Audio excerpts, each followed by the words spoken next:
ताज्या घडामोडी आणि नवीन बातम्या पाहण्यासाठी आमचं मी साक्षीदार हे चॅनल सबस्क्राईब करा। इर्शाळवाडी दरडग्रस्तांच्या पुनर्वसनासाठी सिडकोद्वारे उभारण्यात येणाऱ्या 44 घरांचे बांधकाम अंतिम टप्प्यात आले आहे। सिडकोच्या वतीने इथल्या नागरिकांसाठी अंगणवाडी, समाज मंदिर, उद्यान, प्राथमिक आरोग्य केंद्र, प्राथमिक शाळा, खेळाचे मैदान आदी सोयी सुविधा उपलब्ध करून देणार आहे। यासाठी सिडको 33 कोटी रुपये खर्च करणार आहे। इर्शाळवाडी दुर्घटनेला 1 वर्ष होऊनही दुर्घटनाग्रस्तांना अजूनही घरे मिळालेली नाहीत। मुख्यमंत्री शिंदे यांच्या हस्ते इर्शाळवाडी दुर्घटनाग्रस्तांना घराचे वाटप करण्यात येणार आहे। मात्र 1 वर्ष होऊनही अजून त्यांना हक्काच्या घराची प्रतीक्षा लागून राहिली आहे।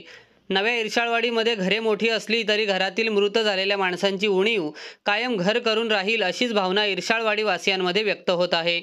19 जुलै 2023ची ती रात्र इर्शाळवाडी वासियांसाठी काळ रात्र ठरली। रात्रीच्या अंधारात दरड कोसळून इर्शाळवाडीतील घरे जमीनदोस्त झाली। पत्त्यासारखी घरे कोलमडली, अनेकांना जीव गमवावा लागला, तर अनेक जण ढिगाऱ्याखाली बेपत्ता झाले। शेकडो कुटुंबांचा संसार उद्ध्वस्त झाला, क्षणातच होत्याचे नव्हते झाले। या घटनेला 1 वर्ष पूर्ण झाले, पण अजूनही इर्शाळवाडीवासियांना हक्काची घरे मिळाली नाहीत। मुख्यमंत्री एकनाथ शिंदे यांनी दुर्घटनाग्रस्तांचे तातडीने पुनर्वसन करण्याचा शब्द दिला होता, परंतु 1 वर्षानंतरही त्यांचे पुनर्वसन झालेले नाही। त्यामुळे आम्हाला हक्काची घरे कधी मिळतील असा अर्थसवाल इर्शाळवाडीवासीय विचारत आहेत। कर्जत खालापूर तालुक्याच्या मध्यवर्ती असलेल्या इर्शाळवाडीवर दरड कोसळून 27 जणांना जीव गमवावा लागला, तर 78 जण बेपत्ता झाले होते।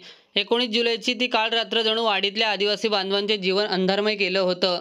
राज्याचे मुख्यमंत्री एकनाथ शिंदे यांनी इर्शाळवाडी दुर्घटनाग्रस्त भागाला भेट देऊन स्वतः मदत कार्याचा आढावा घेतला होता। त्यामुळे राज्य शासनाकडून तातडीने मदत कार्य सुरू झाले होते। शासनाने त्यावेळी दरडग्रस्तांची तात्पुरती व्यवस्था केली होती। मुख्यमंत्री एकनाथ शिंदे यांनी दरडग्रस्तांचे तातडीने पुनर्वसन करण्याचा शब्द दिला होता।